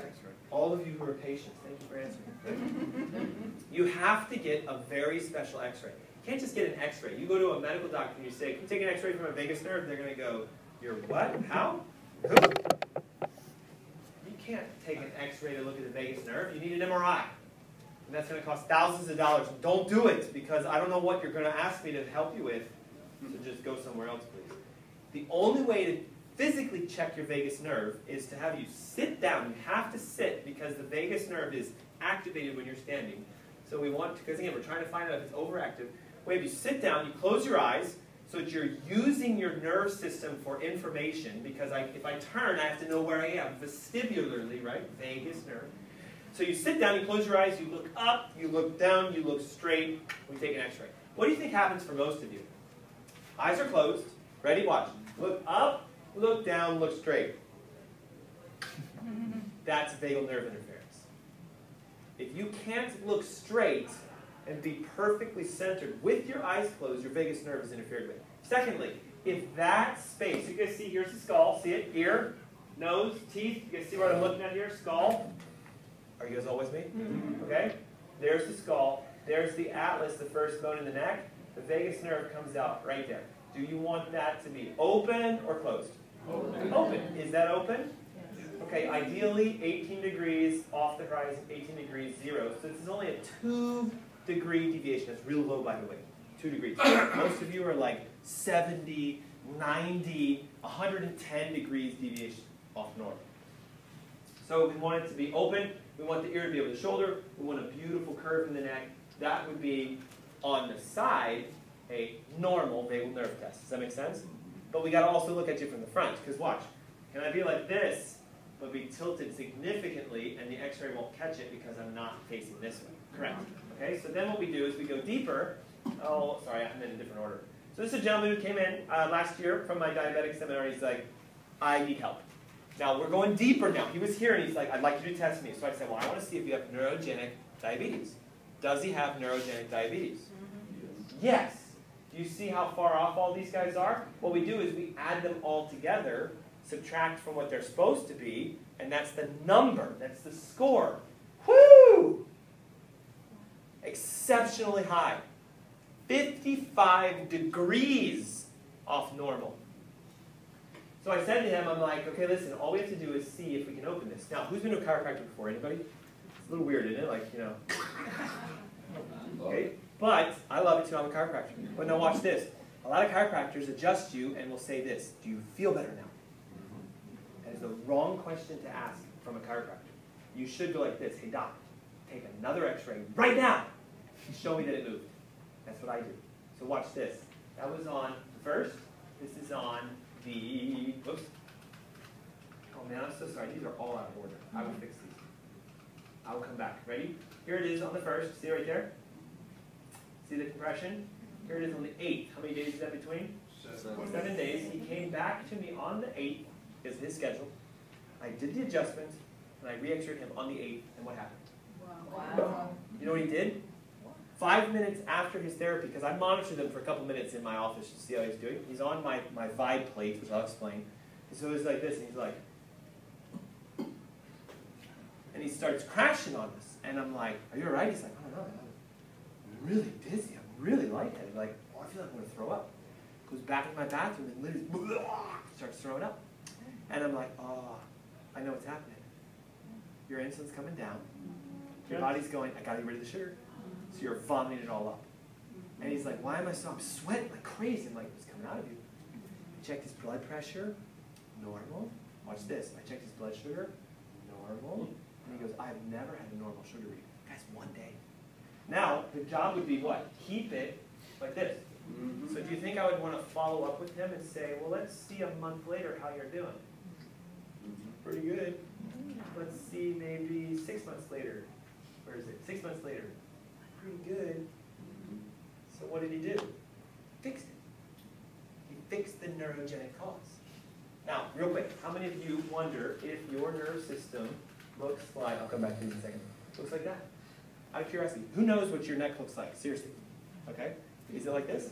No, actually, he's really opened my neck, so. Great, good. Okay? So you've got to have somebody look at it. If it's not me, get someone to do it. Actually. Well, you got to go to a specific type of a person because a medical doctor won't take this X-ray. Usually the chiropractic profession, and more specifically the upper cervical guys. Yeah, because I just got I got a body. Right, it's different. This is upper cervical, right? So you have to really, really know. Now watch this, even more specific. See how the spacing between these 2 points is even? See how that's even? See how we can use computers and go 90, 90, 90, 90, even, even, even? That's when you're looking this way and you open your mouth, it should be level. So if it's tilted, or if the atlas is pushed in, I might see something like that and go, whoops! Which is, by the way, the same gentleman. This is his frontal view. The side view is smashed together. So I do very targeted, specific chiropractic adjustments. It's not your classic, like, you know, okay, turn to your side, take a deep breath, say hello to Jesus. I don't do that, okay? Not at all, because that stuff is dangerous and toxic for your spine. We go directly in, find the interference, reset it. Why? Because if your brain is not talking to your body, if there's an alignment issue with the spine, and if the alignment issue is right here, that trumps everything. Vagus nerve interference can cause high blood pressure, can cause diabetes, can cause thyroid issues, can cause digestive problems, acid reflux. It can even make your toes tingle. It can give you carpal tunnel, it can give you everything, headaches, all of it. It is the master nerve. What does it look like? Okay. Well, I'd like to say it looks a lot like a fuse box in your house. Wouldn't you guys agree that, whoops, something's wrong right there? It's out of alignment, isn't it? So there's no power flowing through that circuit, correct? So if the circuit goes to your dishwasher, what's wrong with your dishwasher? Nothing. It works fine, but there's no power going to it. So how would you fix this issue?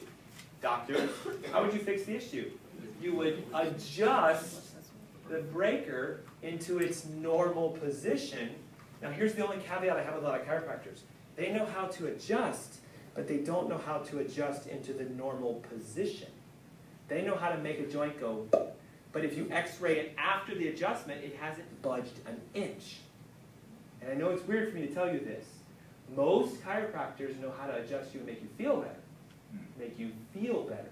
I don't have any headaches anymore, doc. Well, that's good, but is your spine set normal? I don't know. They never re-x-rayed me. They never showed me the change. You know how many patients I have that have come from other chiropractors, and I run an x-ray and I'm like, oh my God, your spine is a mess. And they're like, well, I feel really good. Okay, don't go to your doctor for about 3 months. Guess what they start saying? Oh, I hurt again. Oh. Why? Because they never actually set their spines. They got them adjusted. Be really careful about who you let adjust your spine. Make sense? So we have technology. We can scan it. Notice with his scan, is there a problem up at C1? Oh, yeah. The darker it is, the worse it is. It was predicting 44% interference. I have a computer that can predict it. So if you have 44% nerve interference, that is one of the causes of your diabetes. So would you guys like to have the test done? Okay. Master nerve for the entire nerve system is which one? C1. C1. Vagal nerve. Headaches, migraines, earaches, lots of colds and flus, sore throat, sinusitis, fatigue, vertigo, dizziness, anxiety, allergies, memory loss, visual disturbances. Those are the common symptoms that first show up. So when someone comes into my office and they're like, I have headaches, I'm like, oh my God, you're a pre-diabetic. They think I'm nuts.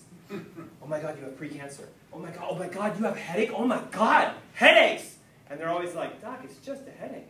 No, it's an underlying sign your system is shutting down. How many headaches should you get? How many of you would like to have that? Like no headaches, ever again, right? Most people have headaches. Did you know you're not supposed to have any pain? But the problem with that is, just because you're pain-free doesn't mean you're in the clear. So be careful. You must get it tested. If you were going to dig into your neck, don't do this, obviously. This is physically what they look like, guys. So here's the spinal cord. See the cord right here? See the nerves exiting? Right? So that's C0, there's C1, there's C2, there's C3, there's C4. These things, by the way, are about the size of maybe 3 pencil lead tips. Real small. So here's the problem. Here's what we've discovered. The nerve itself, if I was to cross-section the nerve, so let's say, here's the nerve, okay? So nerve like this. If I cut through the nerve and I'm looking down on it this way, the majority of nerve function is not for pain. Because most people think, oh, if I pinch a nerve, I'm going to be in pain. No, you won't initially. You have motor control, meaning you'll get things that are tight. Like, look, that doc, my left back is always tight. It's always tight. Oh my God, your nerves are damaged. Well, no, they're not, because I don't hurt. I don't have any tingling. I have no pain. No, you don't understand what I mean by damage. I'm tired all the time, doc. Like, I just can't seem to get my energy back. You have nerve damage. I'm having spasms. Like, oh, Charlie, where's where did it come from? Out of nowhere. But I'm weak. I can't pick stuff up. I'm losing muscle strength. Look over here. I have sinus issues. I have low energy. I have digestive problems. I have breathing problems. Because all your autonomic systems and your motor control is what 96% of your nerve system is. The other 4% is pain. Why do you think only 4% of nerve function is pain? If 96% of nerve function was pain, you would be in pain all the time. You would go like this, ah, ah, ah, ah, ah, ah. You would literally kill yourself because it hurts to do anything if it's like that. So thankfully, God flipped the switch on how your nerves are built. Now here's why I'm so hammering this. Doc, I have no pain. I have nothing wrong with me. You could still have nerve damage and not know it. Does that make sense? What's the only way to know if you have nerve damage? You have to get a scan on your spine, you have to get the right kind of x-ray, and you have to have somebody who knows how to read it to look at it. You have to do it at some point in your life. Either with me or with someone else. Does that make sense? Now, we've shown you how it can get fixed, etc. See how the scan went to normal? Like, again, remember? Beginning to end? Like, look at that. Like, beautiful. That's all. Completely off all his meds, 100% in that time frame. Now, the gut goes a little deeper because here's what happens. Inside your body, your digestive system is sort of like a filter. It's like a barrier. Actually, we can use this. What it does is you have all of these cells of your intestinal wall. So here's the intestine wall, and you have the colon on the inside where, like, say, stool and bacteria, viruses, you guys understand? Hopefully all of this goes to the toilet, yes? Yes. So here's what a microbiome disorder is, okay? We now know in science that you have this layer called your microbiome. It is the billions and trillions of bacteria that coat your intestines. Did you guys know that if you kill those guys off, you are royally interfering with your health? Which is why antibiotics have created so many issues for so much of us. Why have we made new diseases? Because the antibiotics are destroying our gut. So if I wipe these off, I now have a raw, exposed colonic wall that has no protective barrier, so the cells become inflamed and damaged, and they start to spread apart. Okay, so here's the healthy bacteria. Then what happens is they change their shape and or size. It destroys the membrane integrity, so stool, viruses, toxins, etc. gets through there and gets back into your blood, and that is a massive problem. If you have stool in your blood, massive problem, and technically all of you do. Bits and pieces, tiny, tiny amounts of it. So the leakiness to your intestines is potentially a cause of your diabetes, because that will spike an immune response, and you will start to target the receptor and kill the receptor off. Does that make sense? So if my gut is leaking, it'll do it. Now what they've shown is that gluten is by far the #1 consumed product that damages your microbiome. Gluten is found in grains, not just wheat, but all grains. Is there a corn gluten? Yes. Rice gluten? Yes. Wheat gluten? Yes. Oat gluten? Yes. Rye gluten? Yes. Barley. All grains have gluten in them. So if you are a microbiogenomic diabetic, meaning your microbiome is creating it, you must stop all grains until it heals. But Dr. Ernst, what do I put on top and bottom of my sandwich when I need to eat a sandwich? You don't eat sandwiches. Well, Dr. Ernst, I can't make it through my day without eating a sandwich. Really? I haven't had a sandwich in 20 years. Obviously, I'm still here. There are ways to eat foods that don't have grains in them. It's just you guys are pre-programmed into the 6-11 servings of grain. I had an argument yesterday with one of my patients, and I literally told him, I think I'm going to discontinue your care. I'm not going to work with you anymore. Do you know what he said to me? He goes, Dr. Ernst, breakfast is the most important meal of the day. I've been eating oatmeal every day for 30 years. You just told me I have to stop eating my oatmeal. I am not going to do that. I was like, I'm going to refund all your money. You're no longer patient with me. And he goes, what? Why would you do that? Because you won't get well. I don't understand. Breakfast is the most important meal. I've been eating oatmeal for 30 days. I'm like, your record is just repeating. Like, you can keep doing it, but you need to shut that record off and put something new in. So finally, I said, look, okay, I get it. You do it for a week, and if you feel better, then I'll let you decide what you can do. Okay, he did it for 1 week, and guess what? He's like, I'm never eating oatmeal ever again in my life. Sometimes I have to take an axe and try to literally go right through your skull. Will it get in there now? Okay, but will you let me do that is the key. Will you let me? And that's for you to decide.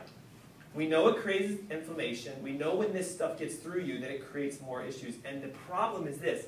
It creates an autoimmune condition. So look, here's your insulin receptor.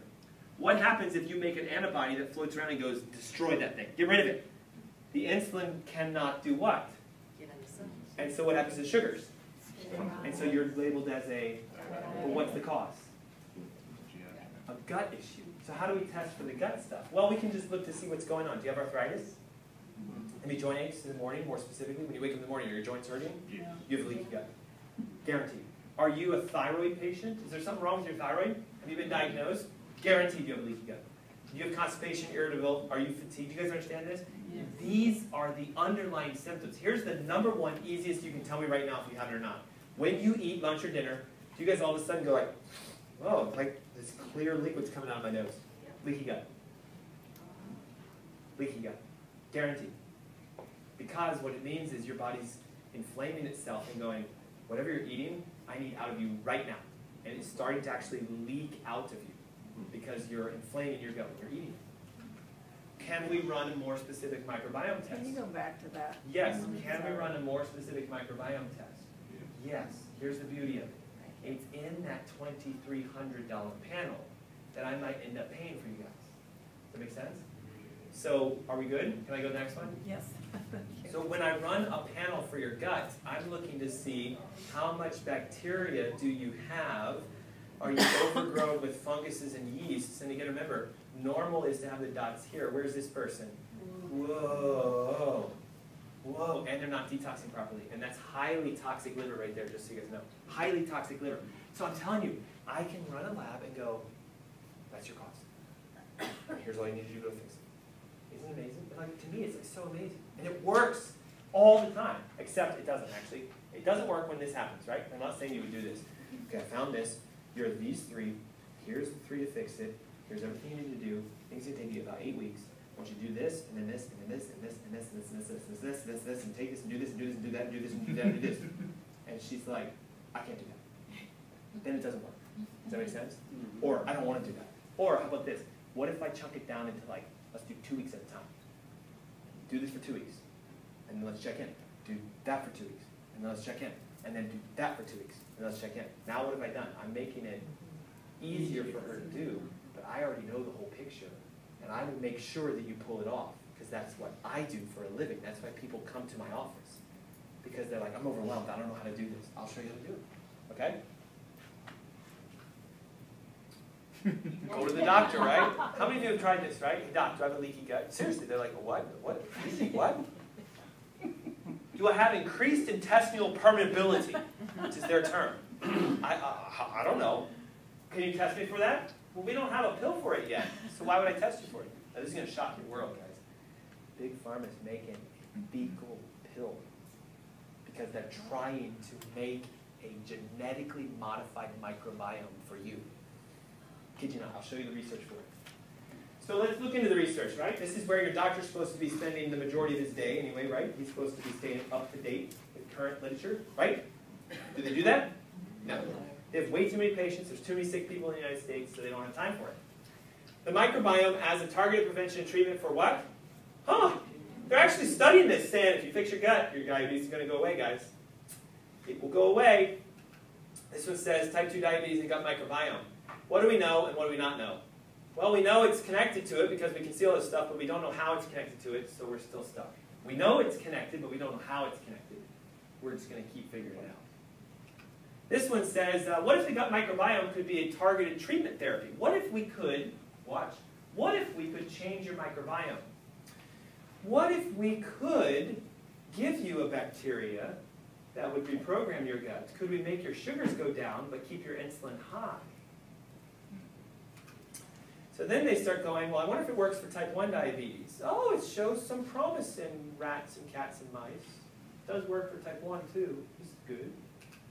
So what if we do this? What if we see how it makes you think? When was this done? When? Guys, that was like last week. Last week. This is how often I stay up to date with research, just so you know. We could give you gut microbiome, bacterial relationships. We could change your microbiome. And what we notice is that people with diabetics are often highly anxious and highly depressed at the same time. They're anxious, yet they're depressed. And so let's see what happens if we give them Ritalin, or we give them an antibiotic to wipe their gut to zero. Oh, they have better insulin signaling, and they have reduction of their symptoms. Ooh, we like that. Their symptoms go down. We give you a drug, your symptoms go down. So this is going to work. It's going to work. But we also know that the effects will carry through to tryptophan, GABA, all this other stuff.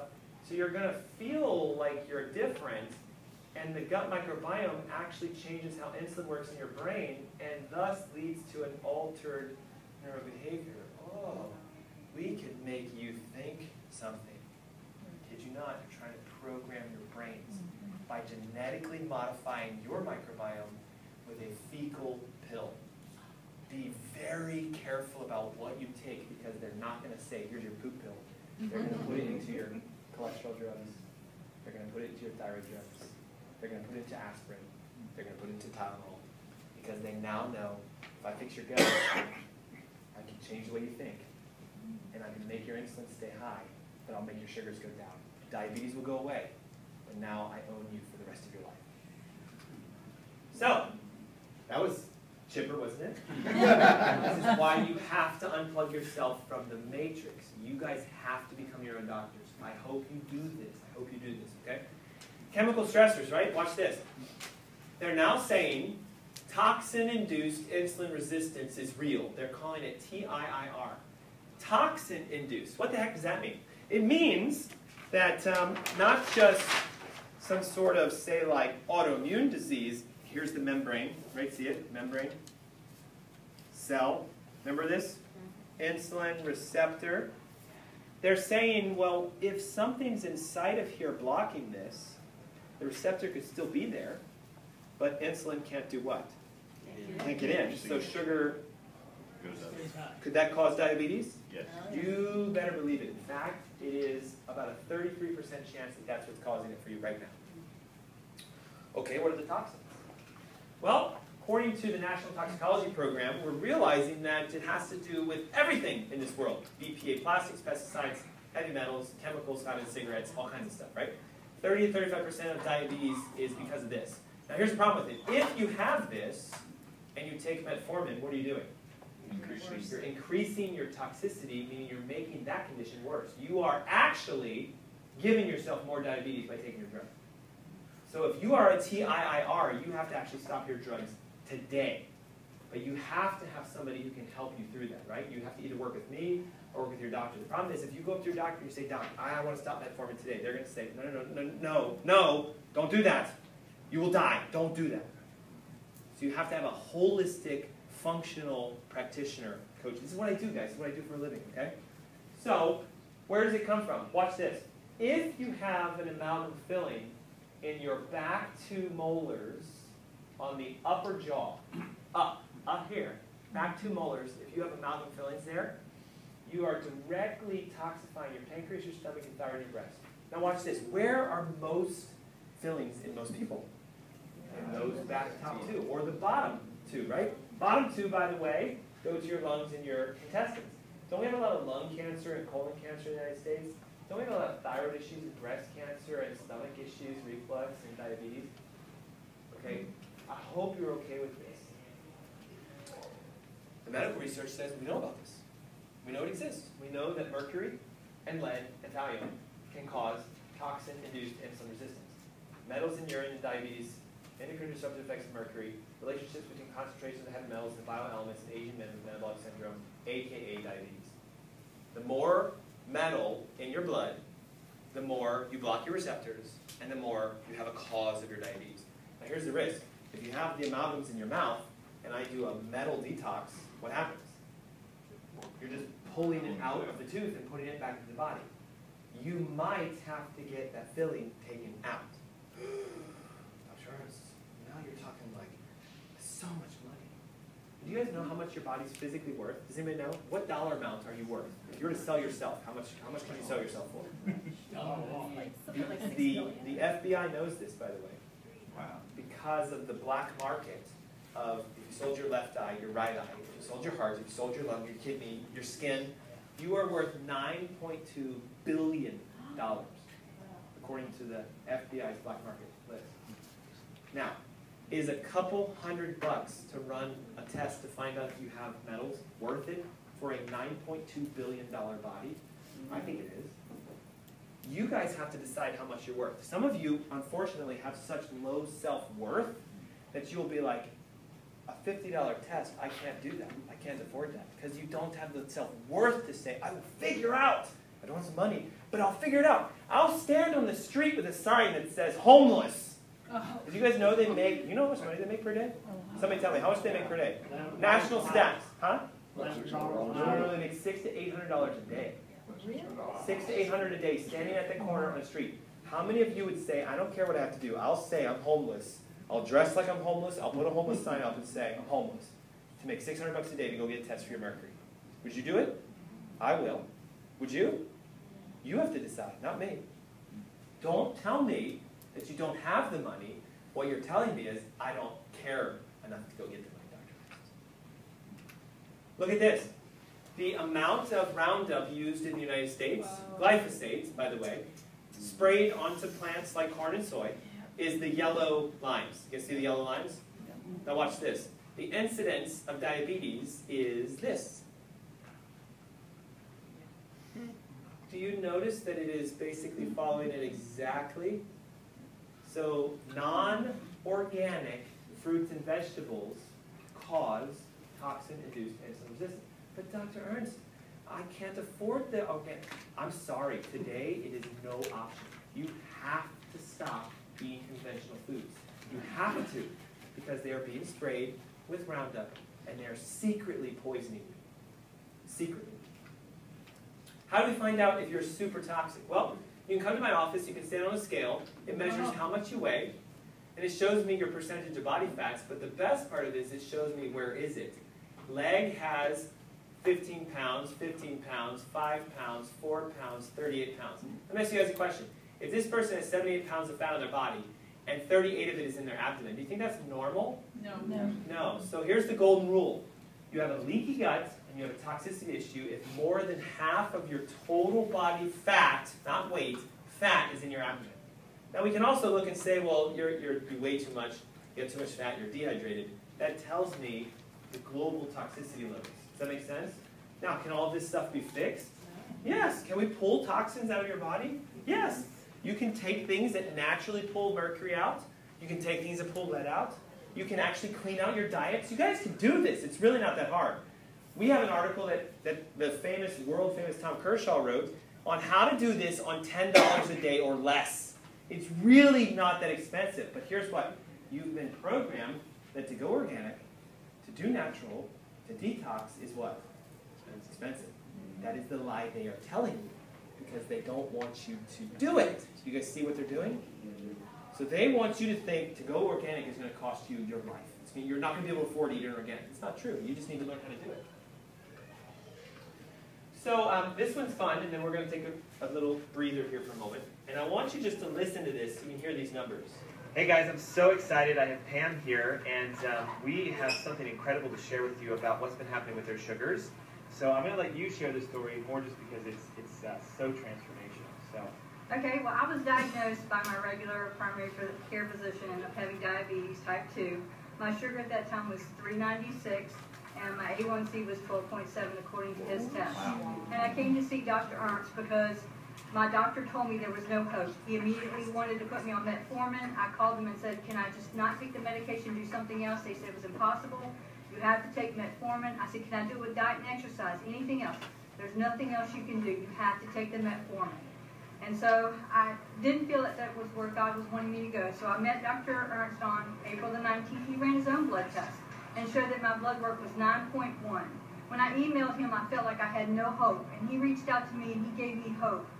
And I came to him and he shared with me how I could heal my gut, heal my back, and eat healthy and straighten everything out.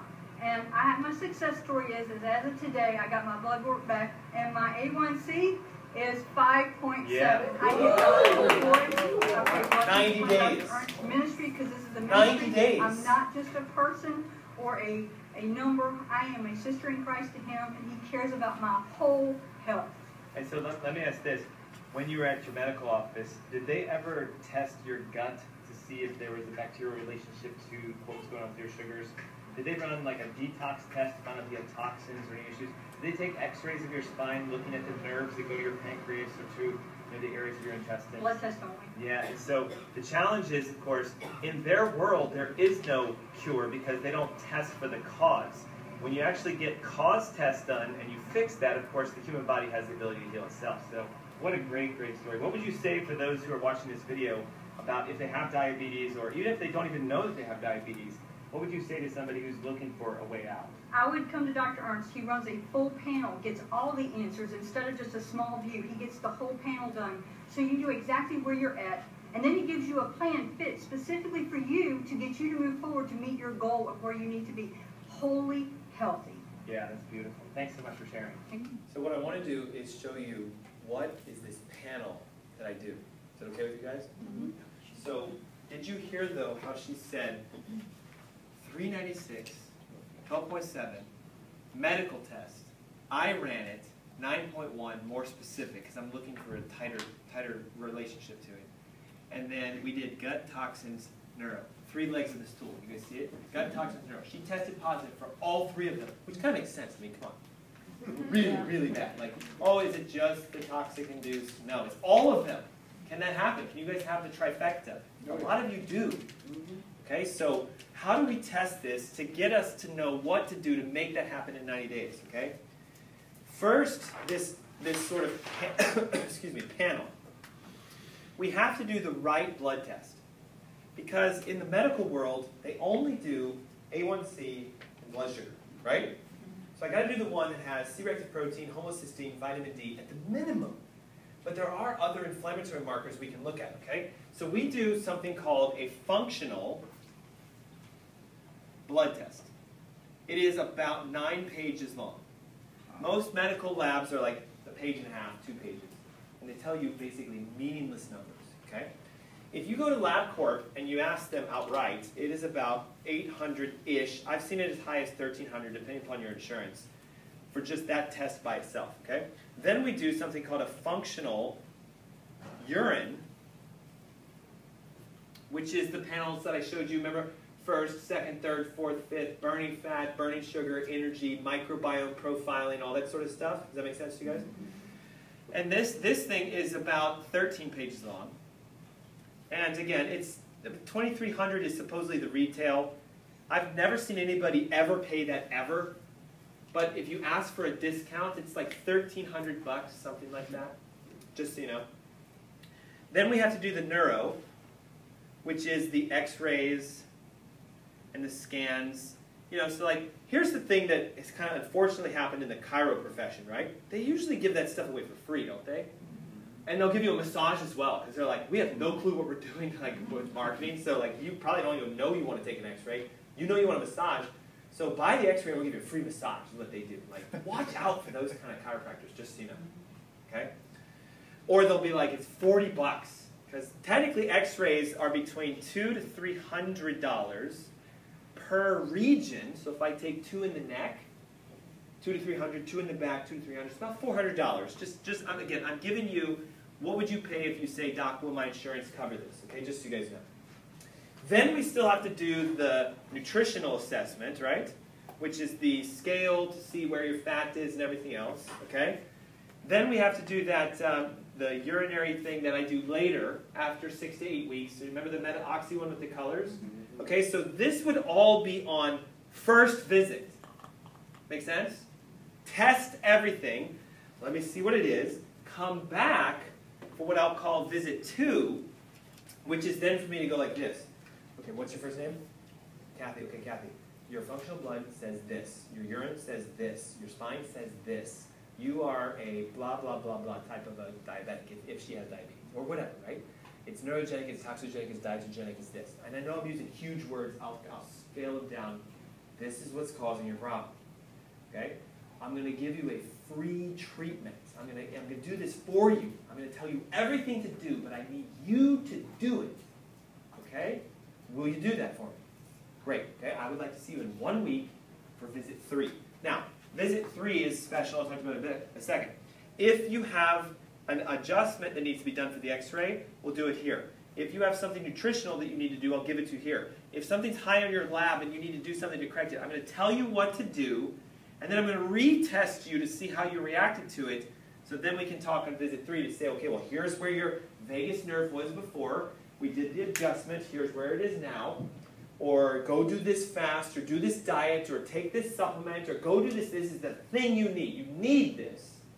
And then come back about a week later, and let's talk. How did you do? I lost 12 pounds in a week, Doc. How did you do that? We found out exactly your thing. So then here, third visit is about 1 hour, and I will sit down with you and say, okay, 8 weeks, 10 weeks, 12 weeks, 16 weeks, whatever. Here's what you need to do. Here's how you need to do it.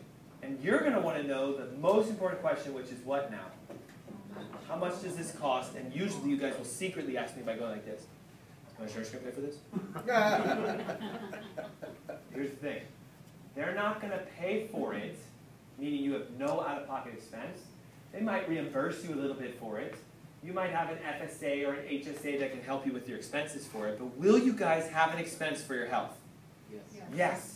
My job is to make it as low as possible by helping you. Do you think we need to run this blood test again? Yes. So what if I said to you, okay, listen, here's the plan, here's the procedure, here's the protocol, and if you do that, I'll buy all of your lab tests all over again to show you that you actually did it. I'll spend the majority of my money letting you see if you actually can make it happen. And what happens is this. Usually when we get to that first test, everyone, oh my God, it's working! Praise God, it's working. But it always works if you do it. And then what happens is now everybody's like, oh no, let's go. Whatever it takes to do the rest of it. Does that make sense?